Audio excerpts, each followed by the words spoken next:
This is Marx on Capital is a Real God by Ian Wright. Interesting essay where he's going through Marx's theory of value and analysis of capital and capitalism as an occult form of production and a very necromantic sort of process. Um, and yeah, he basically is almost like as a jumping off point. He's looking at a lot of Marx's language that is sort of either religious, quasi-religious, or yeah, very occult. So there's everyone knows Marx loves his like vampires, ghouls, sorcerers, necromancers, all very Horrible hobgoblins. and hobgoblins. Yeah, like I said, he's probably a cracked dungeon master. Um, but yeah, and he basically takes that as a jumping off point for this essay and really looks at capital from that perspective, almost intentionally. Um, and yeah, I think he does use some interesting analogies, especially from like um, a modern perspective with computing in mind. I would think is like again one of the main takeaways from my my own reading of it. The control loop stuff is like this is very interesting. And I think that even though Marx doesn't obviously use that type of language, like negative feedback loops or control systems, like he's not using that language explicitly, but it's not that hard um, to see that interpretation in what Marx is writing. Um, so this is the negative feedback loop for capital that he proposes. It's obviously very, very simplified, but I think we've probably all heard of I don't know, catchphrase, if you want, the Marxist catchphrase, if you want, of like, oh, capital's value in motion.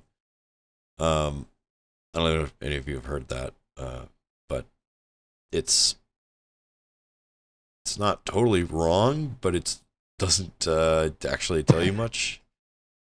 If you want a more common version of that particular phrase, it is time is money, friend. That's another, yeah. I mean, I think that's not addressing capitals much. That's more like labor theory values, sort of. But yeah, yeah, those catchphrases and simplifications don't really pull back the curtain on like, okay, why is it value in motion as opposed to just static value or whatever? Um, and at least I think the way Ian Wright tackles that in this essay is basically using the feedback loop analogy. Um, although he would probably say it's not even an analogy. It's like it I think he's mostly correct here that it very much is a real control system with um, the I forget what he calls it. Yeah, uh, the internal goal state. That's what I'm thinking of. The internal goal state being to maximize returns on investment. So, right, this is to use the thermostat analogy he uses. This is whatever you set the temperature to. Um, and you can compare that to the current temperature, or in capital's case, to your current returns. You're going to see which things in your portfolio did produce more profit, at which ones produce less profit or no profit, and you're going to inject slash withdraw capital accordingly. So you're going to feed capital to those things which are bringing in more capital, and you're going to withdraw capital from those things that are bringing in less capital. Um, and then you send that out into the world. The economy happens, basically. Um, economic activities is a very, very brief way of saying surplus value is extracted from the labor force and turned into capital. Okay. Well, we're going to be reading much, much more about that as we go through Capital Volume 1. And then we return to what he calls the financial experts. They measure all the profit rates, which is basically just saying how much money did we make versus how much money did we spend in order to make it. And again, compare that to see which ones maximize the most, and you keep going.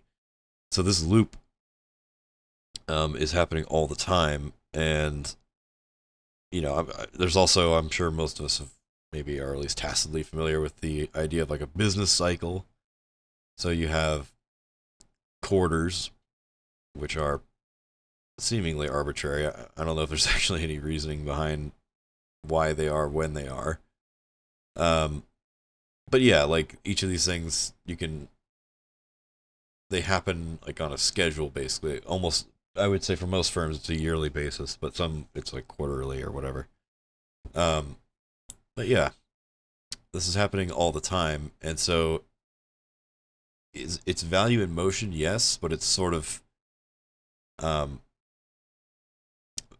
capital's keeping track of the value in motion and measuring it, as he says. So pretty interesting. And then so there's that part, which is more of like what I would almost consider like almost like a computer science or just control systems theory analogy of capital. But then there's all the fun animist analogies as well. And this is sort of how people view capital. Well, specifically people who are like maybe not very class conscious or just don't give a fuck what's happening around them. Right? We hear the classic, which I'm sure we'll continuously go back to, which is the invisible hand of the market. Right? I mean, if that's not like a modern day animist god, I don't really know what is, because you're basically just it's like what you said, right? If the wind blows and causes my crops, like it blows some toxic dust or whatever over my field, and my field dies, and I blame the wind god for forsaking me. It's like, that's not, how is that any different behavior than being like, oh no, my small business went under, it's, oh no, the market killed me, darn. Like, the invisible hand of the market came and slapped me, basically. It's like, yeah, you're just attributing material consequences to a non-material entity, basically. That is basically the animist way of doing, interpreting the world. Which, yeah, I mean, primitive humans did that all the time because they didn't really know any better. Hold on, I'm trying to find the part where he says,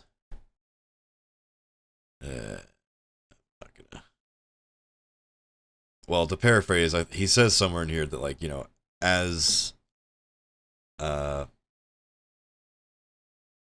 is it here? Yeah, here we go. Many of the causal powers of the ancient gods and demons have one by one been explained by science, and so they lost their power. Instead of a rag bag of pagan gods with special powers and domains, we have scientific fields with their own theories and technical terminology. So, just like as science pulls back the curtain, so to speak, in different realms, and we're able to explain the wind, we're able to explain weather, even if we're not very good at predicting it, right? But we can at least explain why things are happening. Same with earthquakes, volcanoes, blah blah blah. We realize that there aren't actually gods behind these things who are capricious and or beneficial or whatever. It's just natural forces doing their thing. So too with the capitalist mode of production, right? Marx and Marxists have come along as employing a scientific approach to analyzing capitalism, and so also are able to pull back the curtain and say, hey, it's not this mysterious entity that's, or, well, this is the irony of this essay, is that in some ways, it's almost like Marx pulled back the curtain, expecting to expose, like, it's not really the Wizard of, like, the Wizard of Oz. It's just this guy. In some ways, I think Ian Wright's saying that he pulls back the curtain and there is an actual fucking god controlling everything. And Marx is like, oh shit, whoops, I didn't expect that. I mean, it's like a fun little twist almost, right? But obviously, it's not a god like we would typically interpret one from classic religious context, but it is more like a giant control system with what he calls a primitive cognition. Because if you think about it, with this style of, this is the more like, what do you call it? Rudimentary control loop here. Pretty much most organisms will use a feedback loop like this in order to interact with their environment, right? So I could use some goal state, something like maybe hunger, right? Like the goal state is like maybe achieve a feeling of fullness or something like that. And your brain is going to compare that to the nerve signals you're getting from your stomach and be like, man, not feeling very full. I am actually feeling rather hungry. So we should act on that.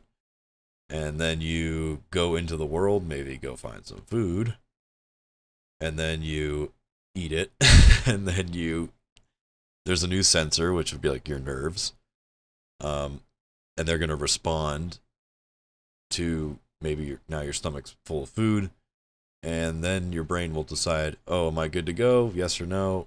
If yes, then stop eating. If no, then keep eating, etc. And this is pretty much a basic. This is pretty much how any organism achieves homeostasis, right? You need to. There's a basic drive to interact with your environment around you in order to survive, and I think largely what Wright is saying in this essay is that capital is no different.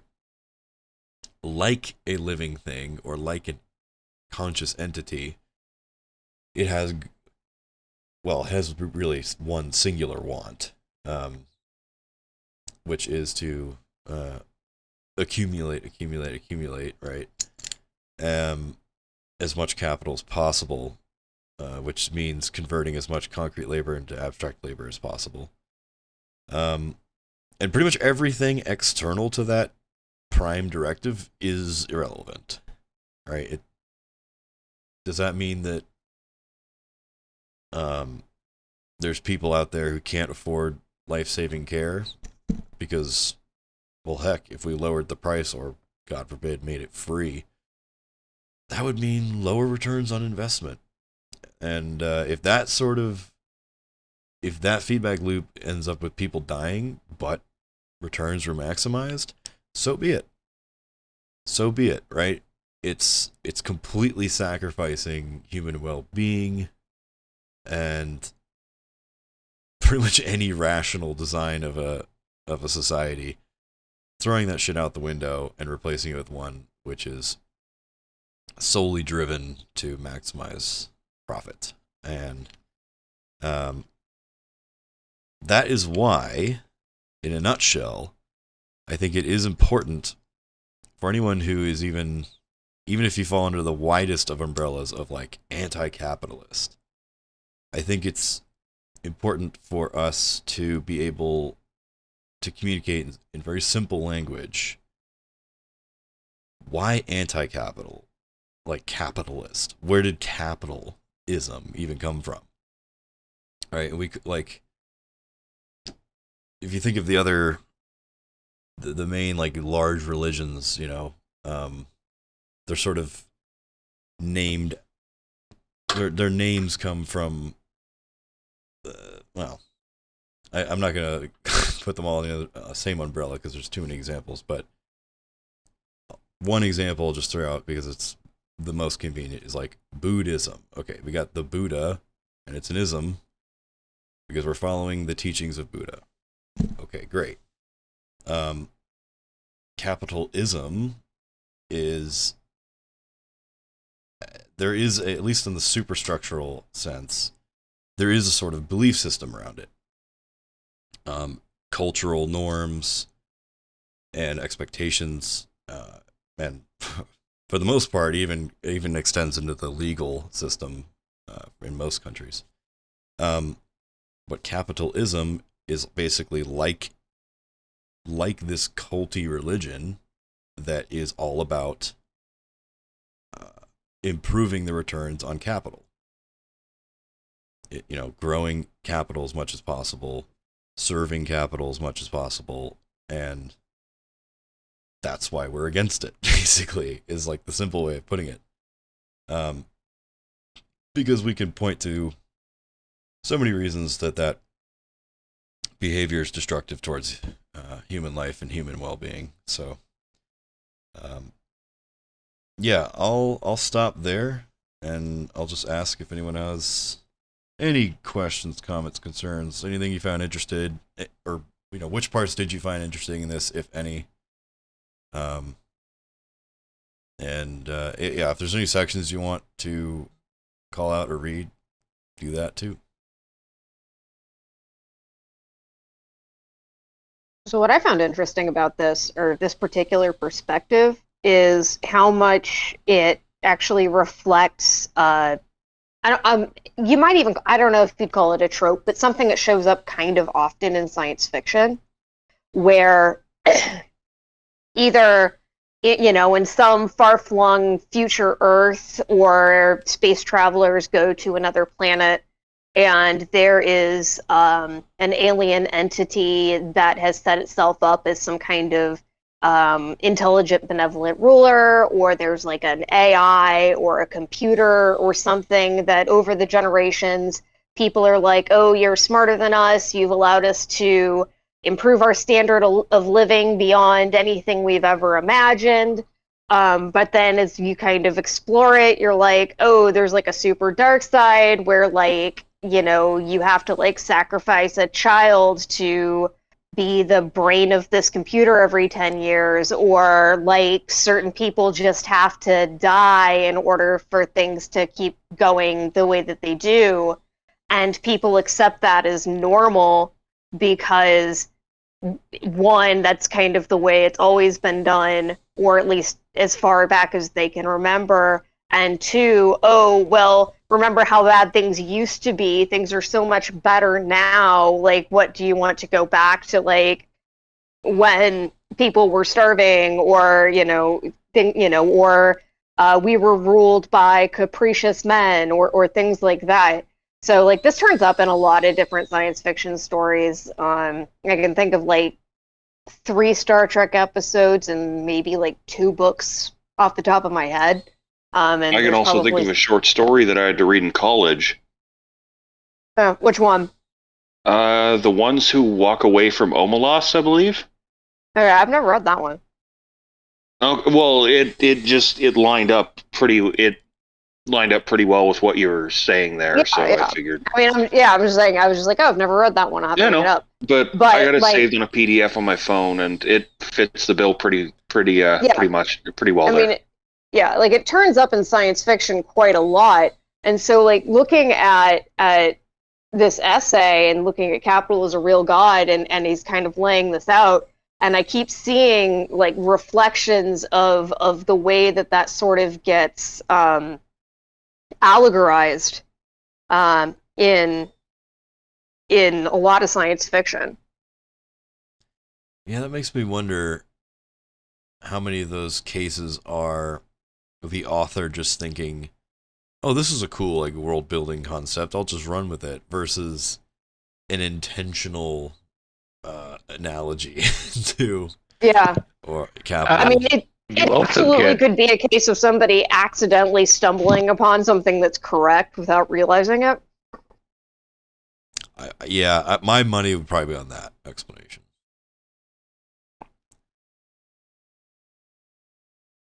But you're right; it's not a very hard concept for most people to swallow. It's already enmeshed in either our modern society, science fiction, kind of fictionalized society, but also like our past. I think that's why he brings up the whole animism thing is like something that's pretty well documented in most like really ancient human cultures. Some version of animism or another, right? Like there's like the classic, like there's sun gods all over the place. There's usually, I think most cultures have some sort of fertility god or goddess, depending on this context. But something that determines how well the crops do that year, and how much food do we get to eat. There's way too many like material conditions that go into that primitive people would just either not be totally conscious of, or they might only be conscious of little pieces of it. And so like the aggregate gets lumped together, and so and we just blame or thank whatever the situation is, all those things on like one entity that we just think is, we personify it.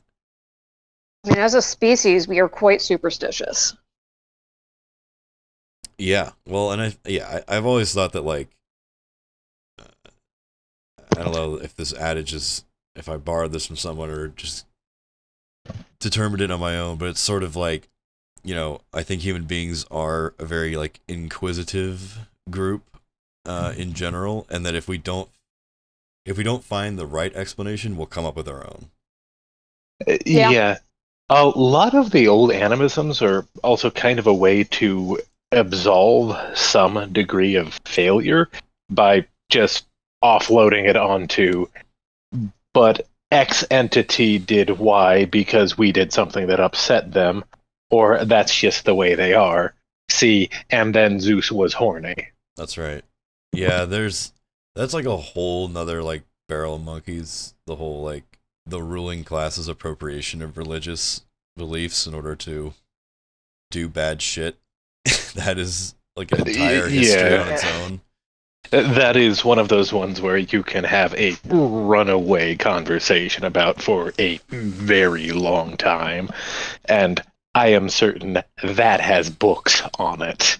That's basically like, yeah, that's the conversation where that separates like the atheist edgelords from atheist edgelords with class analysis. Because basically, like, if you're an atheist edgelord with no class analysis whatsoever, then you're unironically gonna like fall into those pitfalls of just religion bad always forever, because look at all the bad shit that's been done in its name. It's like, if you had even in one fucking ounce of class consciousness, you would realize that the appropriation of religion by a ruling class to subordinate a working class, that is the actual shitty thing that nobody likes.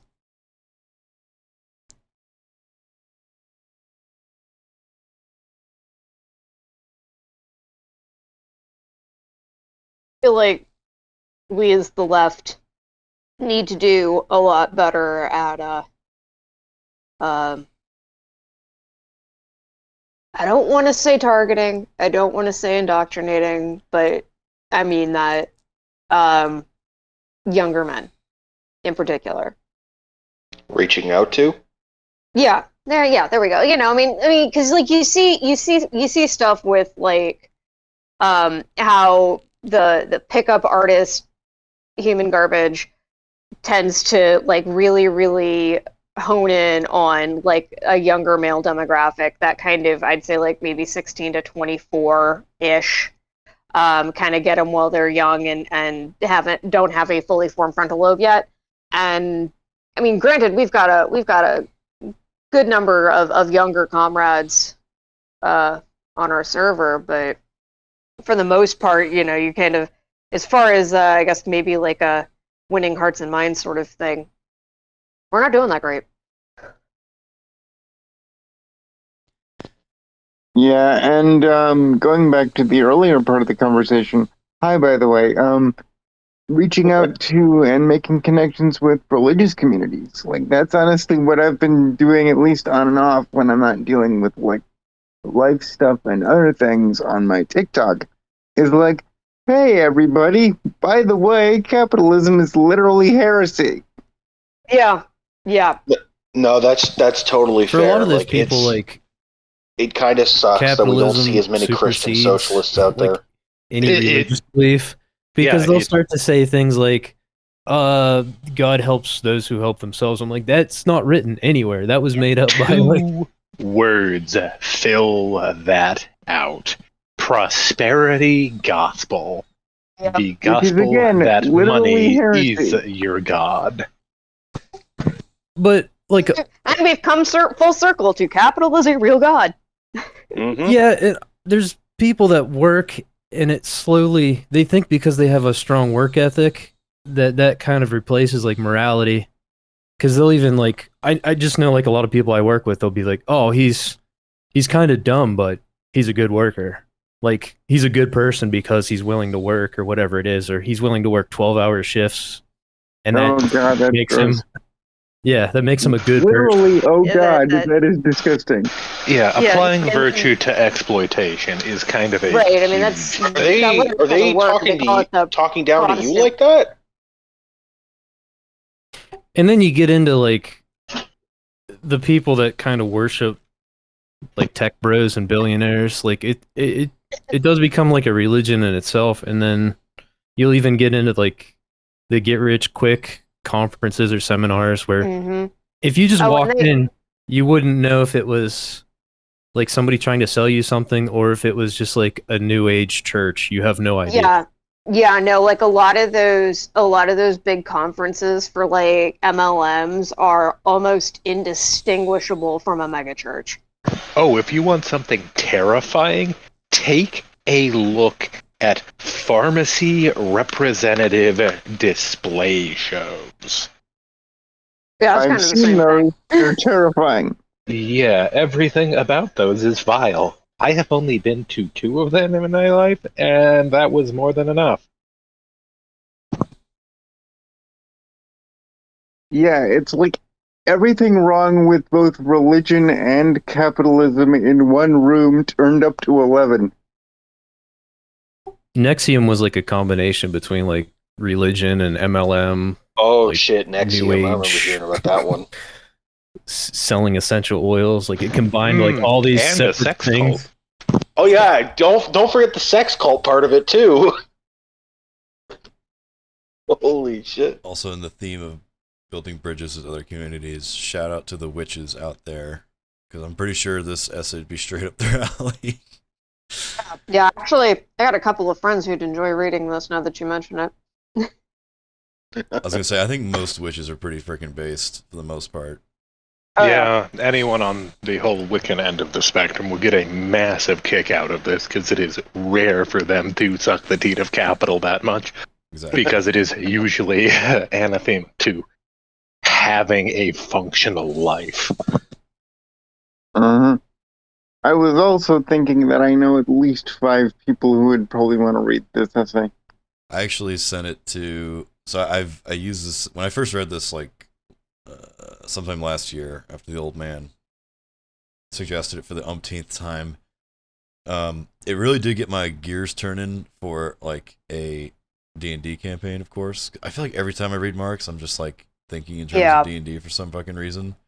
Anyways, but the idea of the egregore as like this super villain entity is like very cool. I mean, the name by itself, it basically sounds like a supervillain, doesn't it? Yes. I mean, it Pretty fits so much. well right next to the Tarrasque. It does. And That's the fair. thing that makes it unique amongst villains is that it is created by basically like the cognition of its cult. They sort of like collectively believe hard enough, then it becomes real. And then begins, it's sort of autonomous after that. like an autonomous entity. But the only way to defeat it is to basically defeat the cult in most lore. But it sort of makes sense, even for our own purposes of tackling capitalism, because like really, the only reason that social relation is so strong is because so many people believe in it wholeheartedly, completely unquestioningly, and they don't even realize it. In all fairness, this could very well be taken as another iteration of the parable of the cave. You have no idea what the hell you are looking at until you are outside of it. And more than a few people, once they're dragged back beyond that veil, are like, this is super uncomfortable. I'm going to go back in. Right. Yeah, and I think that's part of our task is to try and, you know, obviously as the namesake might insinuate, deprogram people, as in like, hey, all that shit you believe to be like gospel, the whole like rampant individualism, the only reason your life sucks is because you're a failure, and there's no systemic problems out there that we need to address, like even that basic stuff, hopefully gets to the point where enough people are like, hey, all that shit is a cult. It isn't for our own benefit. It's for a benefit of a very small minority. And anyways, I think that is another perspective of looking at how to tackle the problem. Again, I'm just kind of thinking of ways of like communicating these types of ideas to people who are either unfamiliar with it or downright scared of like anti-capitalist ways of thinking, because like a lot of people who are heavily indoctrinated into whether it be a religious belief system or otherwise, part of that programming is to make anything outside of the system terrifying, or at least more terrifying than staying in the system. Oh, absolutely. I mean, I've seen and heard in a number of places capitalism kind of described as the civic religion of America. You probably claim that for a number of other capitalist countries as well. Yeah. But even for people who consider themselves anti-capitalist to any degree, you still, they still kind of grew up and were raised in that system, at least for the most part. Unless you were lucky enough to have also anti-capitalist parents. So you kind of have a lot of this internalized sense of guilt, and internalized sense, and tie your sense of worth to your productivity. And so for even people who are, anti-capitalist and know better, they still, and I still occasionally have difficulty sort of separating self-worth from productivity. Where like I've had a friend message me like, tell me I'm not a bad person for calling out of work because I don't feel well, or tell me I'm not a bad person for taking a half day because I had to go to a funeral, or something like that. And I'm like, shit, you took it's like you worked a half day and still had to go to a funeral? Why didn't you take the day off?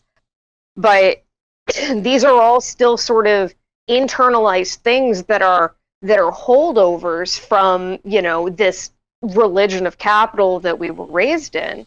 Much in the same way as if somebody was raised in maybe kind of an insular faith, or even a more mainstream one, where you're taught certain things about like certain how behavior, the world works and how things should be. Right, or that like, like if you like playing Dungeons and Dragons or reading, science fiction, that like those are the devil's work and you're gonna go to hell.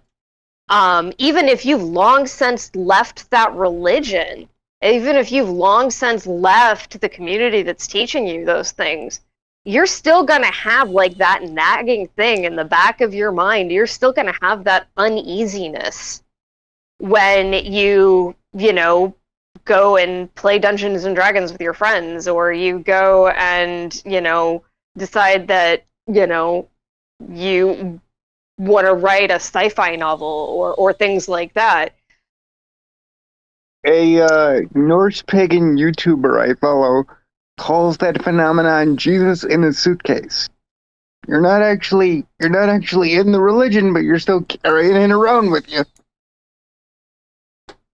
Yeah, and there's this, honestly, like, that whole sin as, like, external social pressure to, you know, encourage certain behaviors and discourage other behaviors.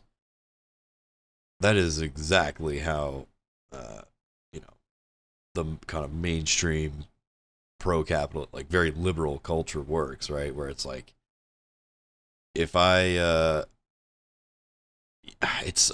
depends on your audience, I suppose, but yeah, if you told people, like, yeah, you know, I only worked like 4 hours this week, but when I gave my report to my boss at the end of the week, he was fucking stoked and was like super happy with my productivity, and I'm like, huh, joke's on you, because I barely worked at all.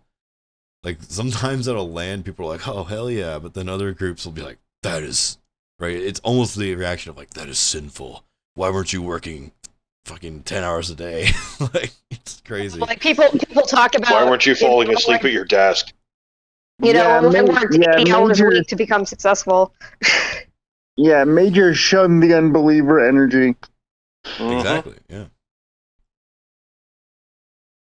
And like the mythology surrounding the billionaire, that all you really need to do is read the right books and surround yourself with the right people and get up at 4:30 in the morning and do intermittent fasting and work out every day. And oh yeah, by the way, also have a dad who's, you know, a millionaire. Yeah, the $1 million loan from Pops definitely helps. But yeah, I'm sure reading a book a day helps too.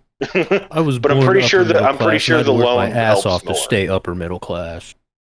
Yeah. I'm kind of like, where do these people find the time to read a book a day when, you know, you have to work, you know, 2 full-time jobs just to pay your rent? Also, what books? Because, like, as a leftist, our books take a bit longer than a day to get through usually. Oh no, and my then It's almost as if the answer is not as simple as people like to think it is. Or people would like it to be. And of course, the books that you get recommended are like are garbage, like Rich Dad Poor Dad. Oh God, yeah. Otherwise known as Rich Dad Exploited Dad. Yeah, right. So this A little bit. This is the part in the essay where I think he mentions kind of what we're talking about, right? Where he says, another example, it's better to be exploited than not exploited. We are subject to the whims of the business cycle and periodic crisis of accumulation. Recessions regularly throw large numbers of people out of work through no fault of their own, and suddenly bills can't be paid. Families are thrown onto the street, as happened during the U.S. during the 2008 mortgage crisis, and is happening again now. Why? Because individual capitals are almost blind. They only see differential returns across their portfolios, and returns may be good even if unemployment is high or human misery spills into the streets. So, well, I guess let's mostly focus on the very first part of, like, this is a very culty expectation, which is, you know, it's more dignified, let's say, to be exploited than not exploited. So if you do things that are not exploitative, like playing D&D with your friends, it's like shunned and like, these slackers. You're not providing value. Yeah, you're not generating value. But if you're getting exploited, you're working overtime hours, but like, you know, basically making your life a living hell. That's like, you're a good worker. Good job.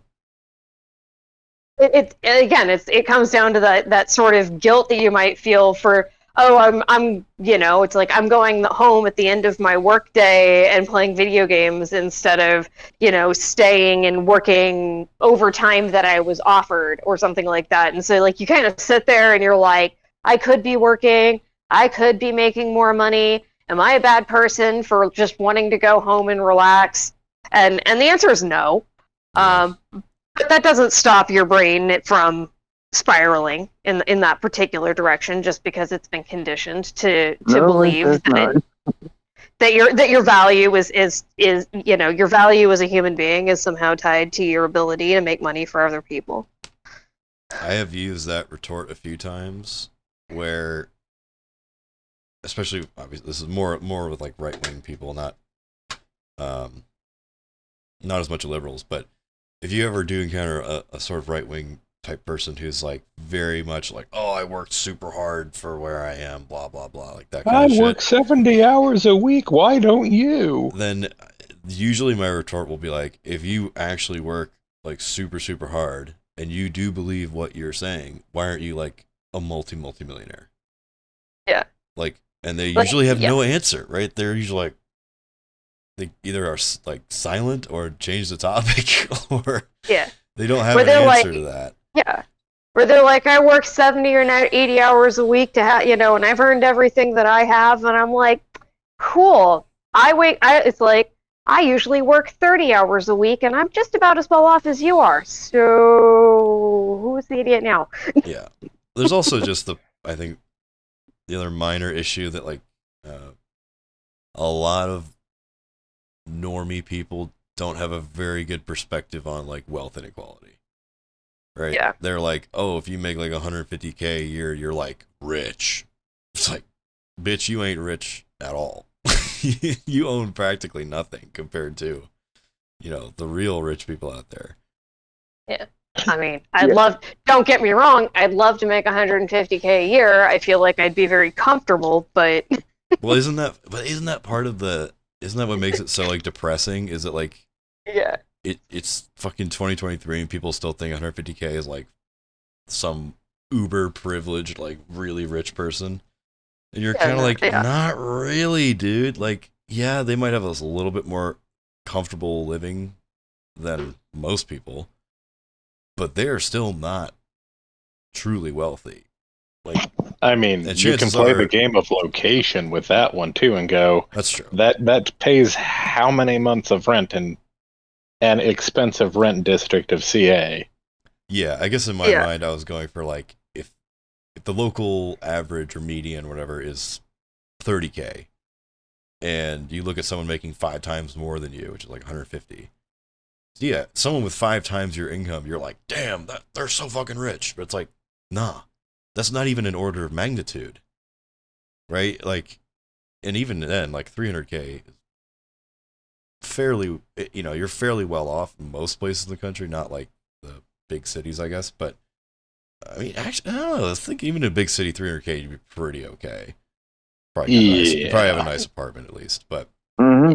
But if and I think now honestly, that's one order of magnitude. Most people are like understated. 9 or 10 orders of magnitude behind like the big capitals out there.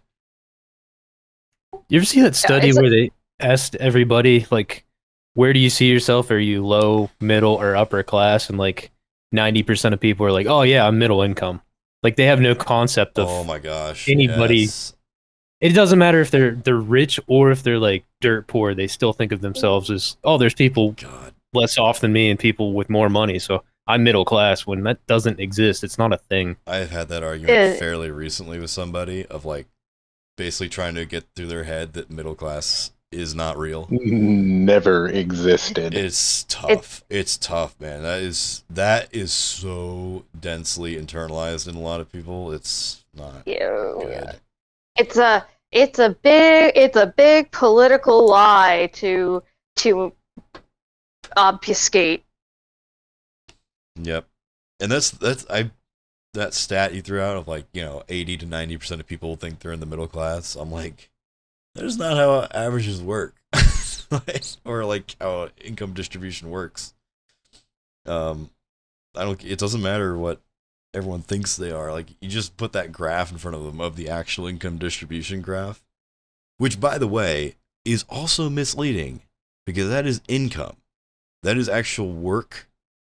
Like, you could argue that that is basically income from actual working, right? And everyone, I'm sure you're all familiar with it. It looks like a fucking exponential graph, or or like an inverse graph. It's bad. Or like, you've got the top 1% earners are like humongous, and then it drops off precipitously, and then you've got like basically the 90-ish% of income is like very close to zero comparatively. Mm-hmm. And so it's like it is not a bell curve type distribution. It is like an incredibly skewed bell curve, basically skewed all the way to one side.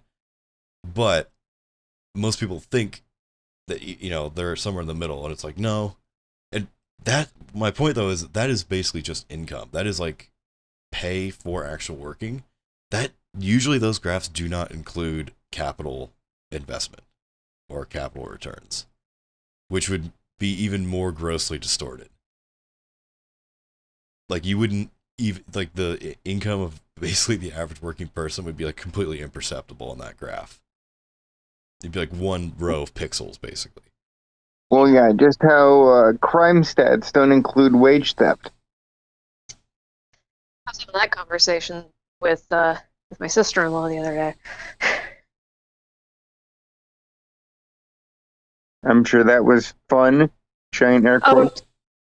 Oh no! I mean, actually, it was actually a very fun conversation because I'd pointed out the fact that if she stole money from the register at work, that she'd be criminally prosecuted, but that her boss had been stealing wages from her and her coworkers for years, and the most that they could expect to ever experience is a civil litigation slap on the wrist. And she goes, yeah, that's bullshit. Yep. And so it begins. Oh yeah, I remember as like a teenager in high school, I worked one day at a local winery. It's just like in the kitchen, basically. It was just like preparing the finger food, sort of. And yeah, I did not get paid for that day. Now, luckily, the kitchen people were cool, and because it was my first day, they gave me like an extra chunk of the tips, which was like $100. So I made more in the tips than they would have paid me anyways, but they straight up just didn't pay me at all. I'm like, well, not going back there, I guess. I mean, that's great for the kitchen staff to have been that nice, but I mean, still shouldn't have to rely on tips. Yeah, I know. Totally. But yeah, and this is another point. No, actually.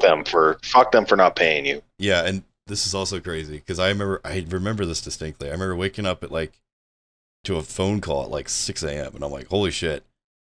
I thought I slept in or something and like missed my first day of work or whatever. But no, it was like one of the managers there, and they're like, hey, before you come in today, we need you to go to Costco and buy like this huge list of shit. I'm like, what the fuck? I'm like 18. I have like no money. Like, what? So they're like, oh yeah, no worries. We'll like just pay for it. We'll reimburse you. Yeah, bring us the receipt. We'll reimburse you. That didn't. Okay, so not only did they not pay you for that day, but in addition, they wanted you to buy shit for them. Yes. Wow. It was insane. Yeah, like there's a reason I did not go back there at all. Mm-hmm. I think that it's safe to say that was a good call. Yeah, I was furious. And like, Rightfully obviously, so. like I said, I'm like, shout out to my coworkers in the kitchen because they were cool. And they're like, they helped me out. Mostly because, honestly, they're like, oh, you're such a cute 18-year-old. You probably brought in all the tips. I was like, okay, maybe. But still. Yeah, it was just bullshit. Like, the boss is treating me like trash. My coworkers actually giving me a leg up. I'm like, yep. It's one of those events in your life where you can, like, at the time it doesn't feel that significant, but then looking back, you're like, damn, there's some class consciousness getting started early. That happened with me with the you have to sell like candy bars and shit. Oh Yeah. yeah. Especially like- if you're a band kid. You sell like 5,000. They're like, here's your jump rope, and I'm like, this is bullshit. Yeah. Oh, that's true. I They never. had that. That's a in good they Well, I point. had think that I in my remember we did that elementary for school Hard without even Stroke. being a band. Like that was just a general thing you were expected to do. You start actually like going to the workforce as an adult, and they're like, here's your pizza party, and you're like, this is the same jump rope. You're just Mhm. giving me a jump rope. This is what you're doing. Yeah. And speaking of just kind of class consciousness starting to leak out a little bit, I'm wanting to say it was like CBS News had posted an article that I think it was from them about title inflation in jobs and how employers are using that to essentially justify putting workers on salary instead of keeping them hourly and having to pay them overtime. Title inflation? Yeah, title. So basically, like, you get promoted to, like, manager. You are of- now the night shift manager of the freight shift instead Yeah. of the night shift manager of the daytime paint desk. Basically, like, calling people managers or supervisors or things like that, giving them higher titles, and then basically paying them the exact minimum that is basically like that's the threshold for being able to not pay a salaried worker overtime. And so, like, there's like this huge spike if you look at like manager and supervisor titles of people making, I'm wanting to say, like, I think it's like $33,000 a year or something ridiculous, where if you are salaried, then you don't get paid overtime. And a lot of jobs will, like, if you're hired on at, like, something higher than that, and you were originally hired on as hourly, a lot of times they'll try to pressure you to submit a petition for a waiver to be put on salary. I had that happen to me in one of my jobs, and I'm like, and I'm kind of looking at this, and I'm like, okay, yeah, I know that this position used to be salary, like the last person, but I'm like kind of looking at like the work they wanted me to do, and the stuff that was expected of me, and I'm like, Nope. why on earth would I want to be salary in this job? Yeah, wow. Ugh. Yeah. And so, like, yeah, that's a whole thing where they try to set up job titles so that they can put you on salary and avoid paying you overtime, or they will try to convince you that it's in your interest to essentially petition the Department of Labor to let them change your job to be like what they call like exempt. I think it's like salary exempt or something like that. And it's all just to avoid paying you overtime. Cost-cutting measures. And honestly, if they'd pushed the measure much further, I would have been like, okay, sure, I'll switch to salary, but since I'm getting paid for, like, no matter how long I'm here a day, 2-hour lunches it is.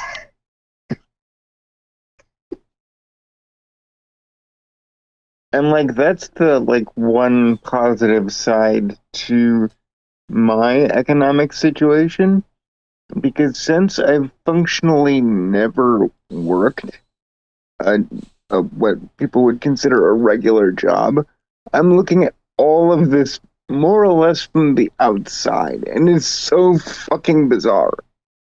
Oh yeah, no, it's absolutely like all like I don't work what would be considered a normal job anymore, and basically they'd be having to drive up to my house with with a dump truck full of cash to even convince me to consider it. Mm-hmm. Because still not worth it. So not worth it. Nope. Not at all.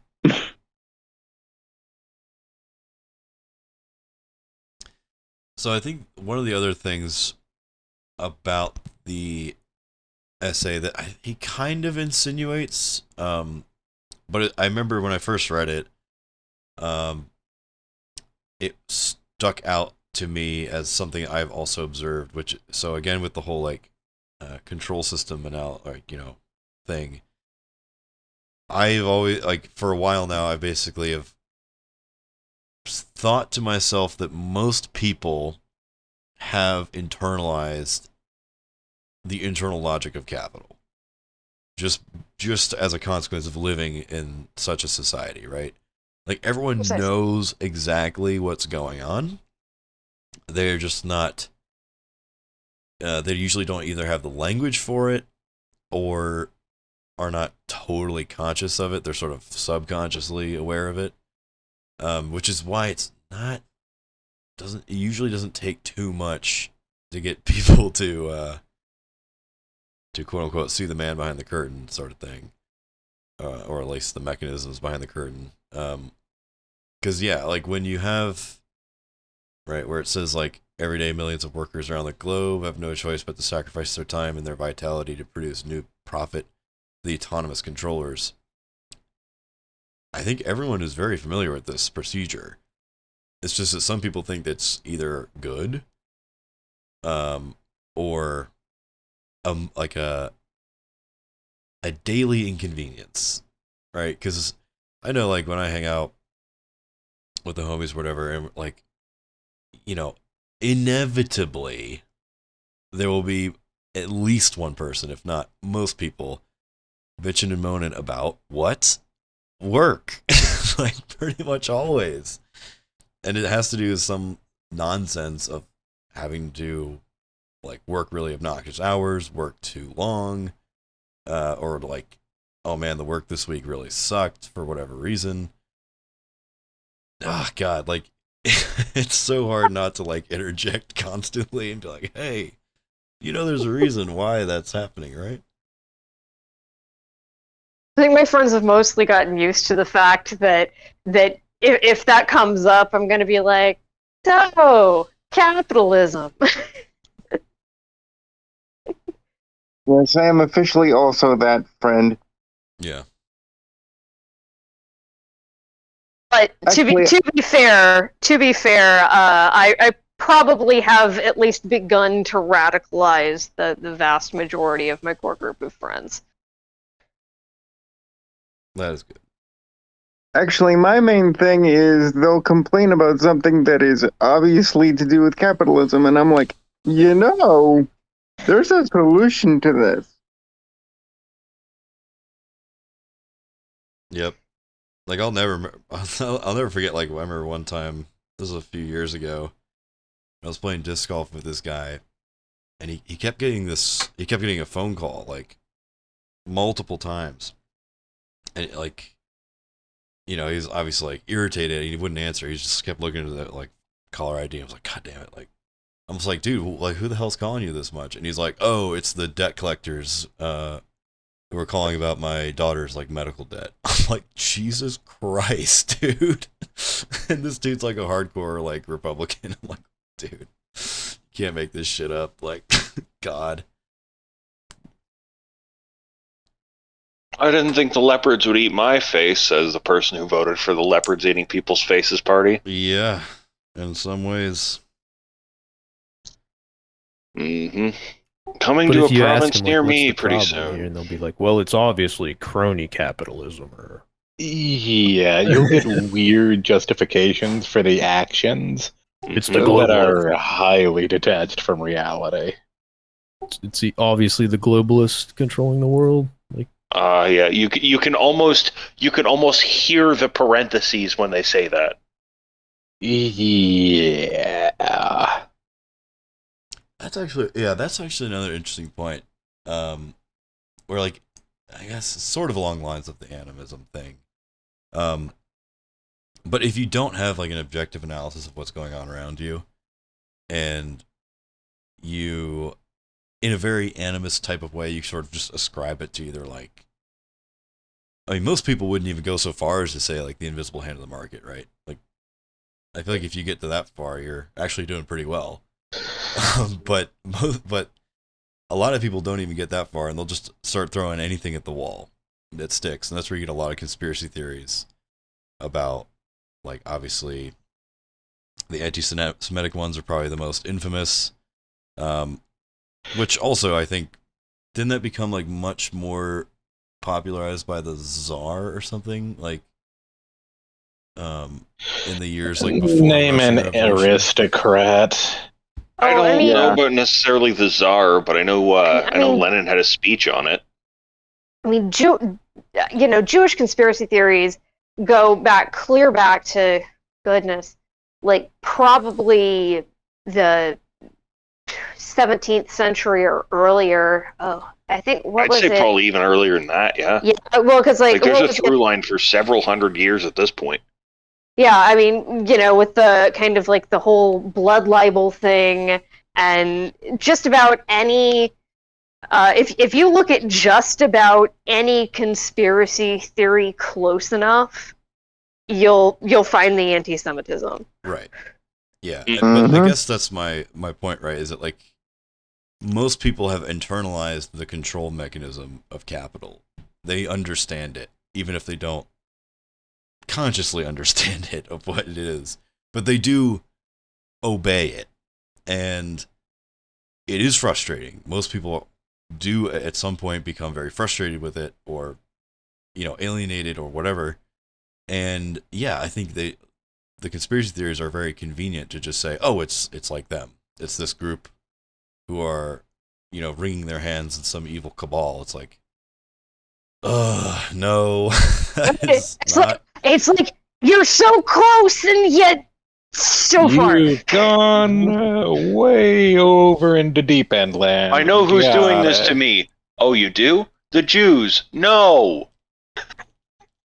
Yeah. It's like they're approaching the point. They're getting closer, and they're clear off in the wrong direction. And then curveball at the very end because they have been listening to a bunch of nationalist goobers. Yeah. But I was gonna say I know the younger to the generations point. are getting that now. Oh, absolutely. But to that point, like even to the even for leftists, you do kind of occasionally have to be careful with really like reading the subtext into what you're reading, because there is even a lot of leftist literature out there, particularly coming from people who maybe haven't read their theory or have grossly misinterpreted it, that are still not attributing the problems to capital and to capitalism, or rather they've just kind of kept going, and they're like, well, who's responsible for that? And, the real answer is a lot of people of varying backgrounds, but Yep. like, yeah, sure, yeah. Like the passage that the old man cites all the time, right? They're just replaceable components. Like, it's okay. It's not like totally incorrect to point out individual capitalists, for example, as like particularly scummy. It's like, okay, that's fine, but please understand that you could replace them right now and slot in a different CEO, executive, whatever, and they would be just as shitty. Like, Nothing would fundamentally change. well, yeah, pretty much. Yeah, and they're the, like you said, it's the human face of an inhuman intelligence. So it's like, yeah, like it is. Fortunately, like I don't know if anyone else has noticed this pattern, but it is more common right now, especially that billionaires are getting shit on all the time, even in like popular media. Like a lot of movies nowadays, like billionaires are the villains.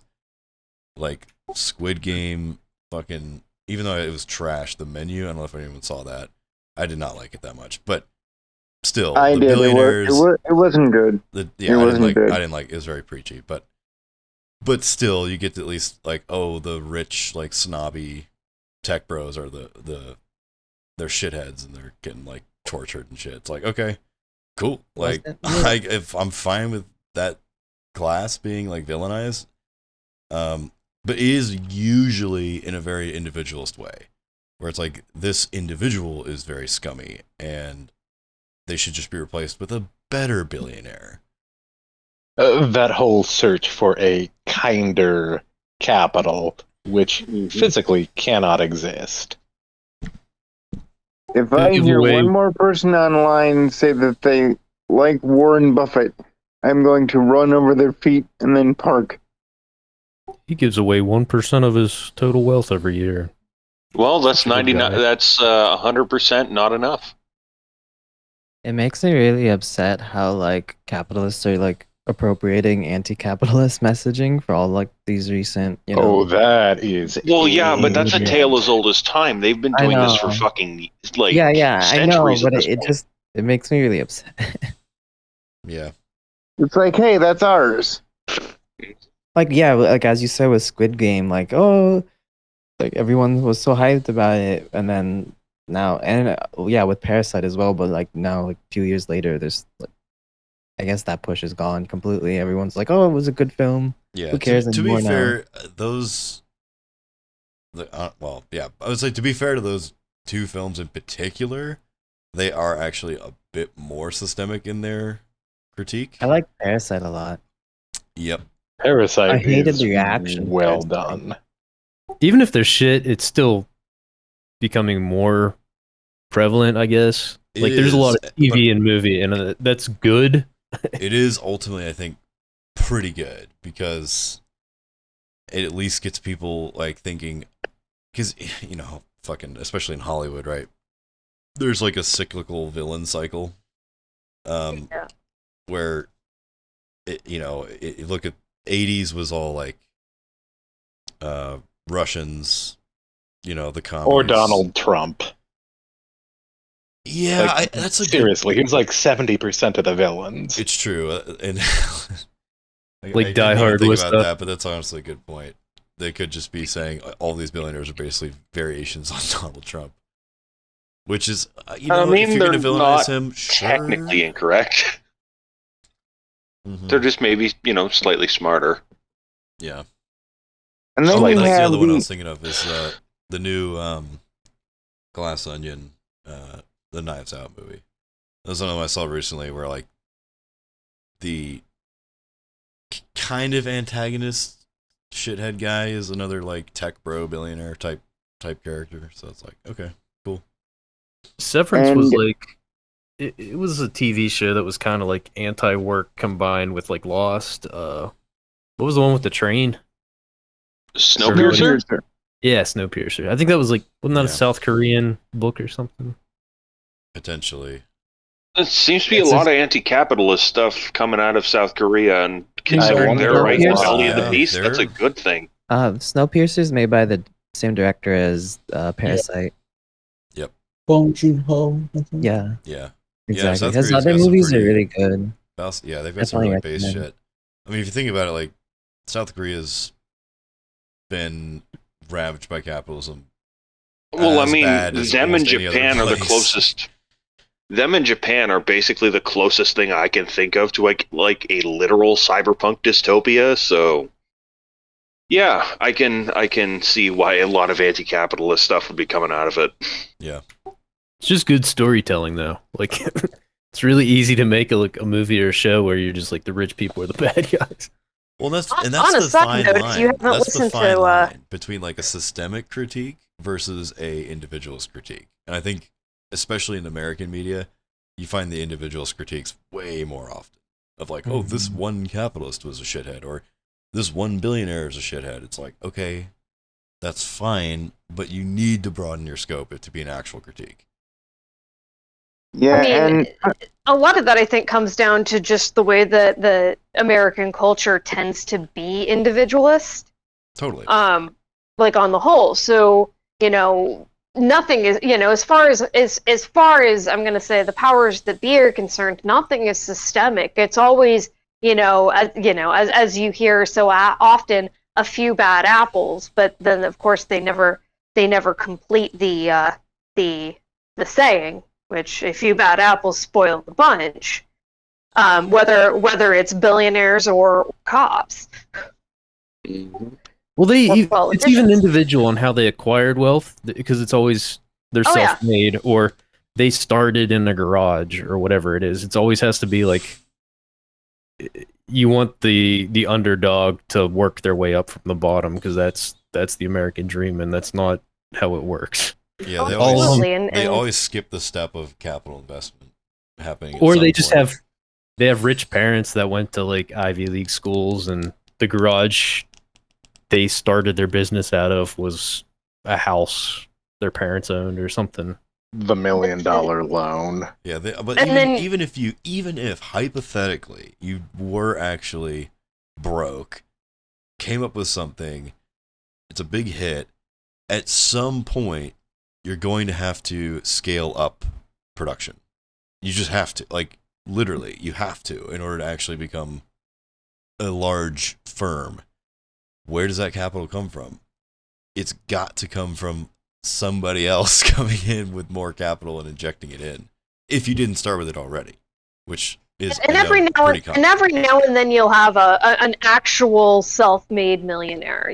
Every now and then, they let some little guy, be successful. Well, I mean, take a look at the freaking lottery as hey, let's see if we can't get all of them to throw in on this. And elevate one of their own to one of us, and how short it will last, kind of as a bad joke. But a good example. A good example of this would be. But the thing is usually when you get, millionaires who really did come up from nothing or come up from I'm going to say a humble background, they tend not to hoard their wealth at least not quite in the same way. Like if you look at and I just put this out there as an example because I just saw something about it the other day. Dolly Parton, she is incredibly wealthy, largely from her own work, and she is constantly giving away what she makes for to a variety of causes, many of which were founded by her. Yeah, I'm afraid I kind of ruined that a bit though, because she did do a basically hustle culture rewrite of 9 to 5, which is really freaking cringe. Oh, I must have missed that. Probably glad I did. But just, from that standpoint, just as an example, again, like we were saying, no good capitalists, but the ones that really did come up from nothing do tend to be almost people. Less objectionable. Well, that's not to mention, I think... You are almost people-y enough to be a person, and that is weird. One of the most common exit strategies, is what they call it, for startups is to get bought out. Oh yeah, by a larger absolutely. company, like selling your IP or licensing it or whatever. That is like a super, super common thing. So even if hypothetically you do come up with a great idea, you have a stroke of genius, you come up with some crazy good product, whatever, there's still a very high chance that you're either going to intentionally get bought out by a larger company, and then you get paid, you're good, right? And do whatever you want after that. But yeah, that also happens all the time. As consolidation is like inevitable, basically. Look, just about everybody that I know who has either had a startup or been involved with a startup, they're like, no, their whole point isn't to grow their business. Their whole point is to get it to a point where some larger business just wants to buy them, and then they're going to cash out. Yeah, economic cannibalism. Or if you don't cash out, then the bigger company will find a way to make a similar product and outcompete you within 3 years. I mean, freaking Amazon Basics. That I can't. I mean, I worked for a startup, and I've been in boardrooms where this exact conversation was happening. It's a balancing act of like, how can we propose something that's very competitive with a larger company, so that you sort of bait them into giving you a sweetheart deal early on to buy you out, or get like exclusive licensing deals or whatever the fuck it might be. Yeah, like the big companies are constantly searching for like potential competition out there and then like smothering it. I worked for an asphalt company that did that, where they said, we'll underbid these projects and we win the contract.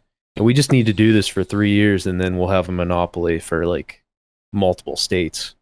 Yeah. And they're like, we can function because we're a huge company and we can, work at a loss. We can run at an extended loss until you die. I mean, see the whole Uber freaking business strategy. They starved them out, and I'm sitting there and I'm just like, this is insane. Like, there's enough work to go around where everybody can eat steaks and go home and drink beer, but like you're being a dick to be a dick. That's insane. Would the original push for the electric car around the turn of the 20th century count? Yeah, I mean, that one was literally ripped apart as soon as there was something viable. What do you mean? Does it count? Like, does it count as being company, as well, I guess as a larger corporation coming in and just destroying it to prevent competition, like Tesla or something? No. Like 100 years before that. Like, like 1900s. Oh, that century. Yeah. That century. Okay. Oh yeah. There were electric. There was an entire fleet of electric taxis in New York. Standard Oil bought them out. Yeah. Oh, and that's, I should say, it's sort of on the same topic of like renewable-ish. And now that the Coke bucket runs dry, here they come. There's a lot. And I mean Coke as in cocaine, not Coke as in the Koch brothers. Another thing I learned thankfully. Another thing I learned at a renewable energy conference I went to a couple of years ago, and I think it was like Berkeley or something. But there was another. I was like this was just like one of the luncheons. Basically, I was like chit chatting with people, and I basically learned from all these other startup companies that another strategy for a lot of the renewable energy startups. So they could be anything from like developing slightly more efficient solar cells or like just like management systems, whatever it might be. So that's sort of the vibe. But a lot of the renewable energy startups were like trying to get bought out by who? Big oil. The oil companies. The oil companies. That is who's buying up all these renewable energy companies to smother them. They basically want to take all their IP to make sure it never makes it to market, so that they're killing their competition in the cradle. And that's like a viable business strategy for a lot of these people out of school, like, these very, honestly, like pretty cool people out of like who are coming out of, right out of grad school or something with like these really cool innovations and technology. And then that's their strategy, is they make a little company, they get bought out by a giant fucking monopoly, like oil company or something, and they get crushed. That technology gets put in a file, put in the file cabinet, buried, gone. Yeah. I mean, you also get into things like old freaking patent trolls. Squatters. That's pretty much what it is. It's pretty much that. And then kill them. Yeah, exactly. This is why, again, if you ever need to point to why just saying, "Oh, we can let the market solve climate change," like, nope. The market has had 40. Market got us into this. How the fuck is it going to get us out? The market has had 50 years to deal with it, and it has only accelerated the problem. Mm-hmm. Well, I mean, again, they've had longer than that, because as I mentioned a couple readings back, like, fuck, they've known about climate change to some extent since the end of the 1800s. So they've had well over a century to fucking do something about it.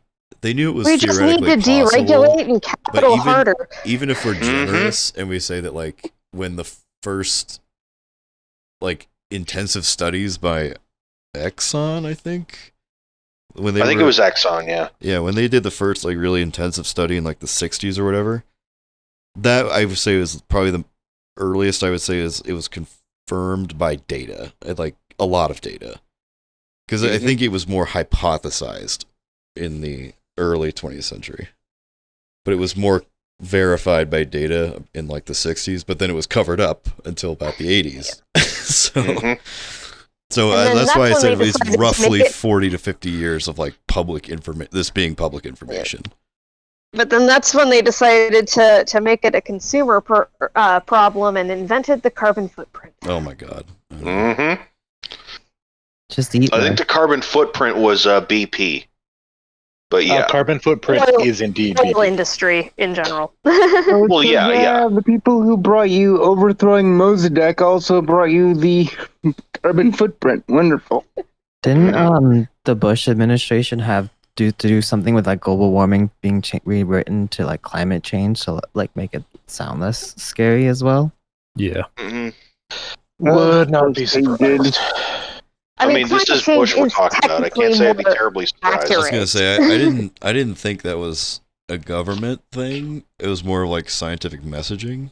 Mm-hmm. Because people were like, Yeah. "Oh, if it's global warming, then why was it colder this year than last year?" It's like, okay, Yeah, fucking if global dumbass. warming, then why winter? Right? And it's also Like, unironically, part of unironically the- that, like, holy yeah. shit. Well, and then the other part of it is that, like, the theory necessitates that the warming is uneven. It's much more intense around the equator and Right. less intense in the northern hemisphere and southern hemisphere, like, or towards the poles, basically. It's still sorry. This is kind of random. I kind of still amazes me how quickly the ozone layer got patched up. Well, yeah, that's kind of one of those. It was a very easy thing to not do. Yeah. Yeah, like, because it's like a technically, natural process that, like, Oh yeah, will I mean, lightning equilibrate produces itself. a massive amount of ozone. yeah, it'll equilibrate itself, fairly quickly if you don't fuck It- with it. It was Collapse of the weird how jet quickly stream, they however. responded, though. Like, I'll give them that. Like, they all, like, every country, like, all said, we're done with CFCs, banned them, and then started to see positive results. But again, that was just, like, one thing that you can get rid of quickly. It's not like everybody's like, stop eating meat, and people are, like, rioting in the street right now. Right. No more gas stove. I have to freak out. Oh, they're coming to take your gas stove? No, they're fucking not. I love how like they made that bill in Florida for gas stoves, and then it turned out like 90% of Floridians use like electric stove. Electric or... I was gonna say Florida's I don't got no fucking something gas. else. What the hell? Yeah, Santos made like a huge deal about protecting the gas stoves of Florida. Because Florida has to import every drop of natural, like fossil fuels. Basically, they got nothing. There's friend of mine- like, it's not like Pennsylvania, for example, where it's like the natural gas is like underneath our feet practically. Well, I mean, Florida was basically underwater for a large portion of history, so... New York had the Yeah. same natural gas reserves, but I think they outright banned them within like so many miles of like water bodies. But the whole state qualifies, so they pretty much ran it out of the state Yeah. all in one go. Sorry, Oh, Randy, yeah, you what? also have to remember the old gasification of New York and all the fun problems it caused. What? I don't know any of this. Can someone fill me in? Long story short, New York's original gasification project led to a whole bunch of gas leaks, explosions, and deaths. Holy fuck! What year was this? This was, God, I would guess late late 19th 1800s. century? 1800s? Yeah. You know, basically with the advent of 1800s into gaslight. the 1930s, Ooh, okay. before the Early full-on 20th. electrification. Correct. Way before God. you had Teflon-based sealants for pipes. Yeah. But like the thing with the gas stove outrage kind of is like all they wanted to do is all they were saying is, hey, maybe we should phase these out over like the next 10 or 20 years. Like, they're not coming for them like right now. It's just literally like, hey, next time you replace your stove, maybe don't get a gas stove. Which, personally, I'm all for. It's like, I have a gas stove now, but I also live in an old building that actually isn't wired for 220 volt power. So if we do go for mass electric stove use, that kind of requires solar panels. Because speaking as someone who has only been able to cook during a blackout because he has a gas stove, that is a concern. well, yeah, I mean, and then I guess camp stoves are a thing for that as well. A little, where you get the little butane. That's bad that we have to plan around blackouts. Oh, okay. And so here's another thing. If you talk My to condolences to any Texans who may be here.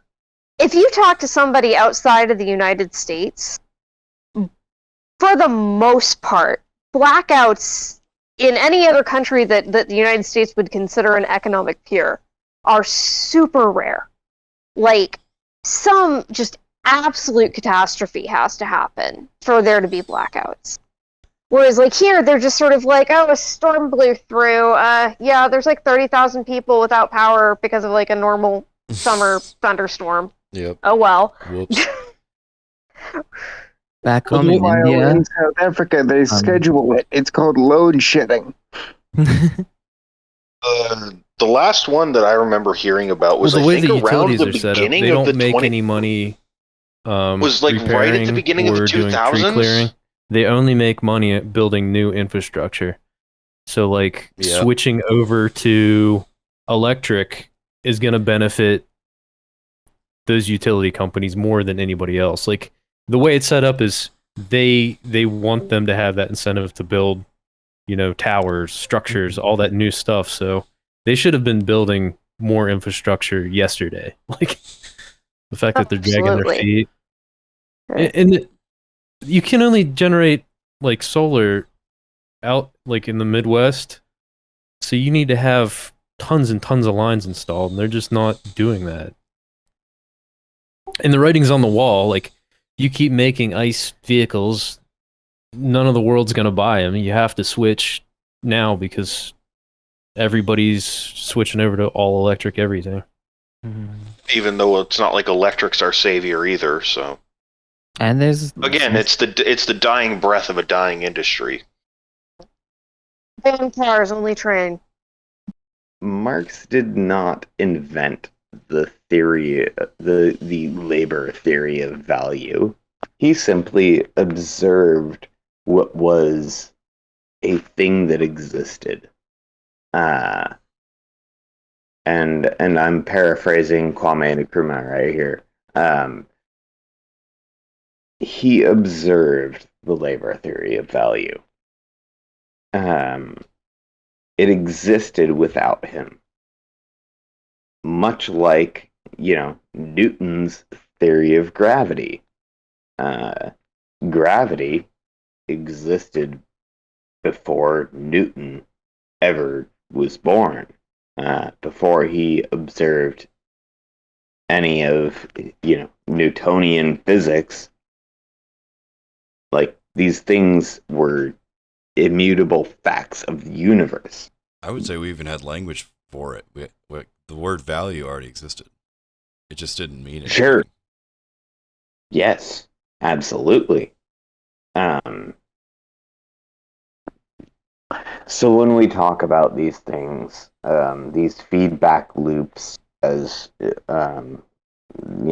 is an addendum to, because I was late to the party, late to the Communist Party.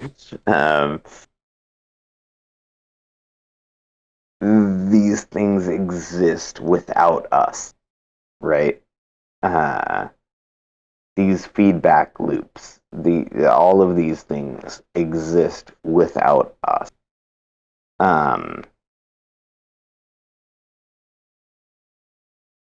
guess my my additions to the topic would be because I woke up late and came late to the party. For example, the topic of, you know, organ harvesting and blood donations, like, very, very fucking on the nose. Uh,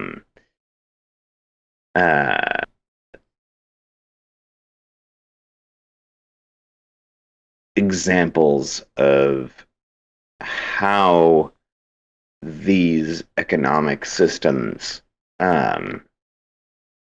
literally bleed us dry, right? Like that is like Yeah. that is the essence of capital, right? Is that it is an extractive mode of production, and it exists solely to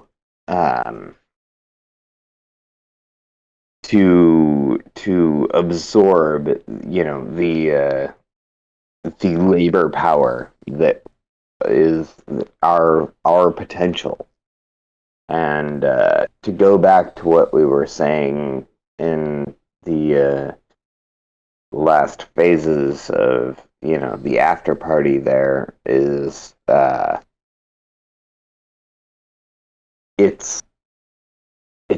it very much goes back into the cosmic horror of this thing,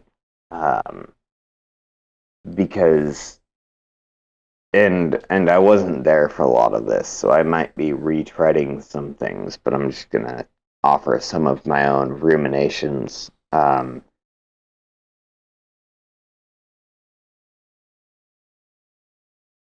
It's like the essay, Capital as a Real God.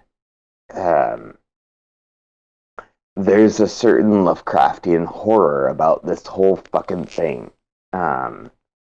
because it's inhuman. It's incomprehensible. We cannot think of it in terms of any sort of recognizable consciousness, but we can think of it in terms of, you know, a logical entity that seeks to extract this value, and it's beyond our control, it's beyond our comprehension, and yet we are all also trapped within its tentacles. And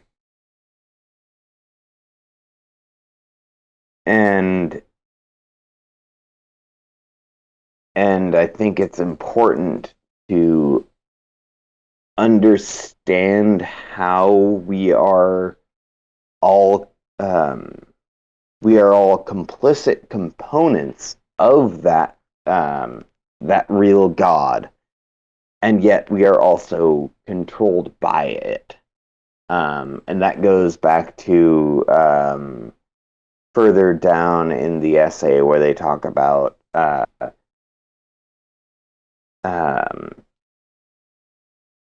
how the capitalist is not the controller, not necessarily even the dictator, but also a controlled component of said like they as much as they possess the capital, they are also possessed by capital itself being this abstract figure that controls all of us. And this is not to absolve the landlord. This is not to absolve, you know, the small business tyrant. This is not to absolve the Jeff Bezos, the Elon Musk.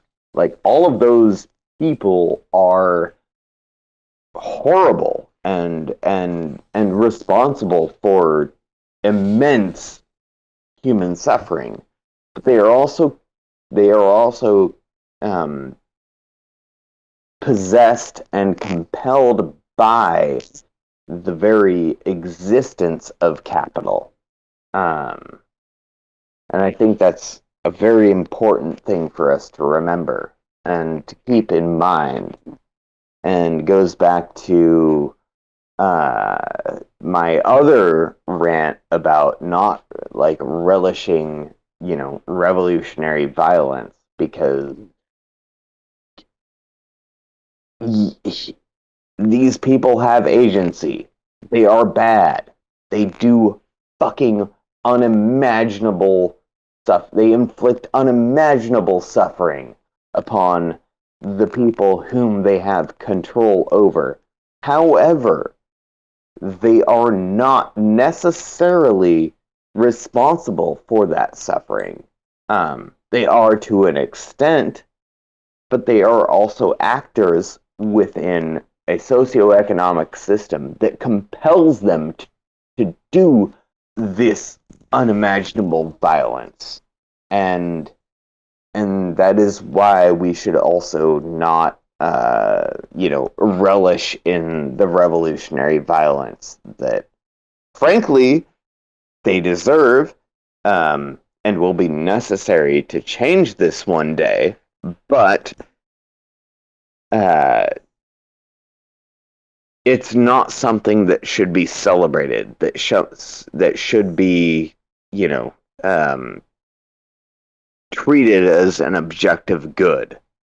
It is the revolutionary violence is an unfortunate byproduct of the system that creates and necessitates said violence, because all violence, be it the violence that is required to maintain this status quo, or the violence that will inevitably in the future be required to overthrow it, are all bad things and not things that we should fucking be happy about. I think if we stick with the analogy of the capitalists being machine components of the system of capital accumulation, smashing the machine does necessitate smashing at least some of the components. Yep. If not a lot of them. And so and breaking the machine is gonna fucking hurt people. And I think we also have to acknowledge that too. Right. That breaking the machine is going to hurt people, because there are people who depend on the machine. And we have to strike a balance of knowing that we need to destroy the machine and also having compassion for those whom we know will be hurt when we destroy the machine. Yeah. I think the other element I brought up a little bit earlier, but I'm curious what your take is on it.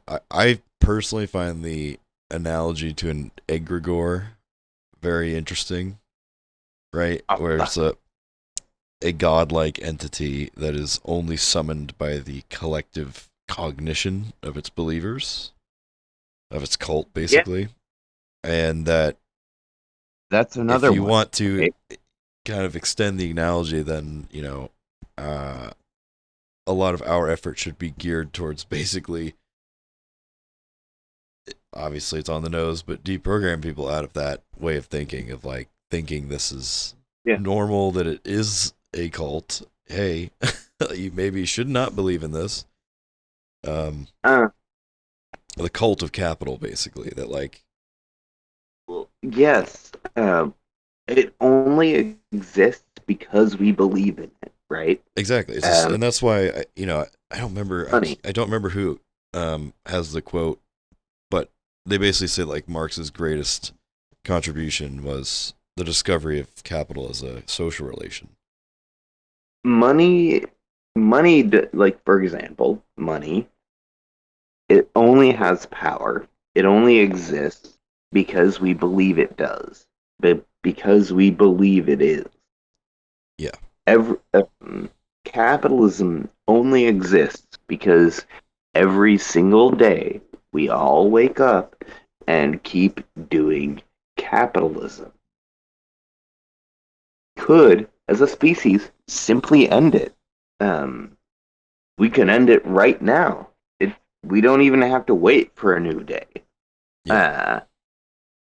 It's a construct. It's a social. It is the main social construct. Yeah. And And that's the thing about social relations is, just like in the David Harvey lectures where he talks about not just value but also capital as social relation being immaterial but objective, right? You can't touch it, you can't feel it, but it's fucking real. And I think the other thing that comes to mind, by the way, is a hyper object. Are you familiar with the idea of a hyper object? Yes, but also I think that what you just said goes back so much to the title of this essay, Capitalism as a Real God. Yes. Because it is. It rules over us, and yet it does not exist. We created it.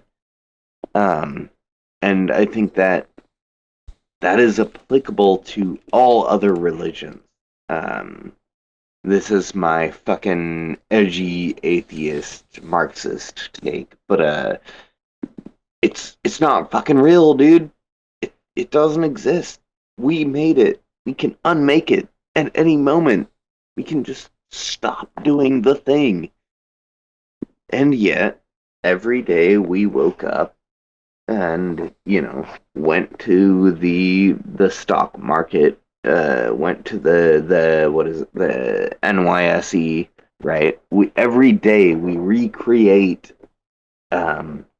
this thing that is capitalism.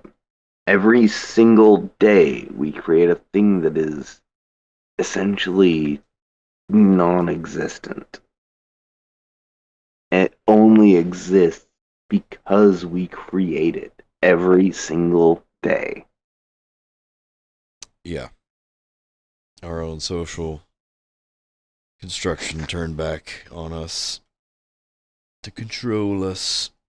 And it's basically controlling us in order to sustain the illusion.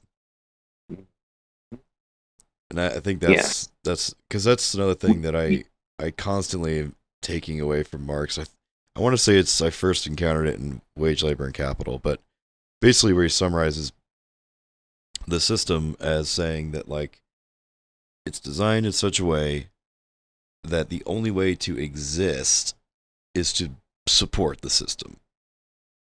Right? Yes. I think, yeah. We essentially created this thing that we can now no longer live without. But we could live without.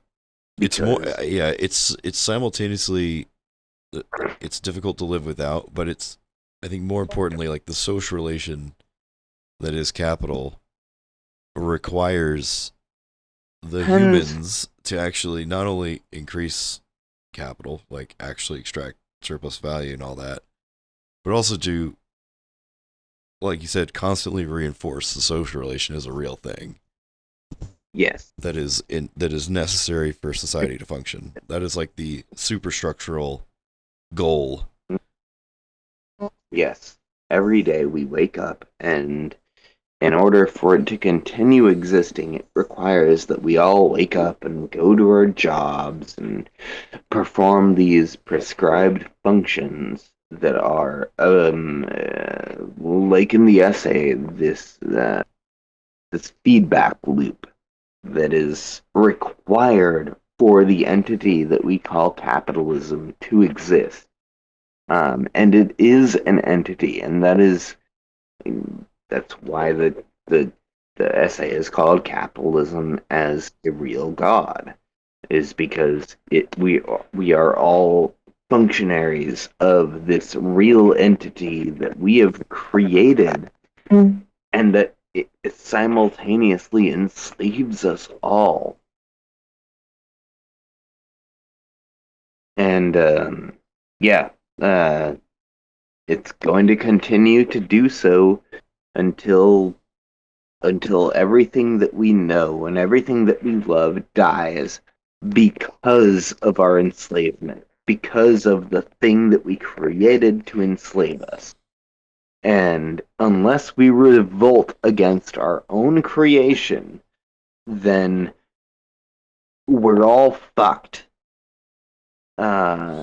Everything we the collective we will be responsible for the death of every single organism on Earth if we do not revolt against our own creation. That is capitalism. And I know that's a dark fucking note to end this on, but I think it's the only appropriate one. And this is how I am going to end this rant, that if we do not revolt against our own creation, it is going to kill us all. And yeah. I don't care if you're a fucking Trotskyist. I don't care if you're a fucking anarchist. I don't care if you're a Marxist, Leninist, or a Maoist, or what the fuck ever. Just get ready, fucking take hands with your comrades and revolt against this thing, because it is our responsibility to kill it.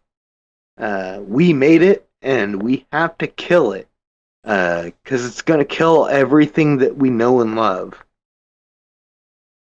I'm done. Yep. All right. All right.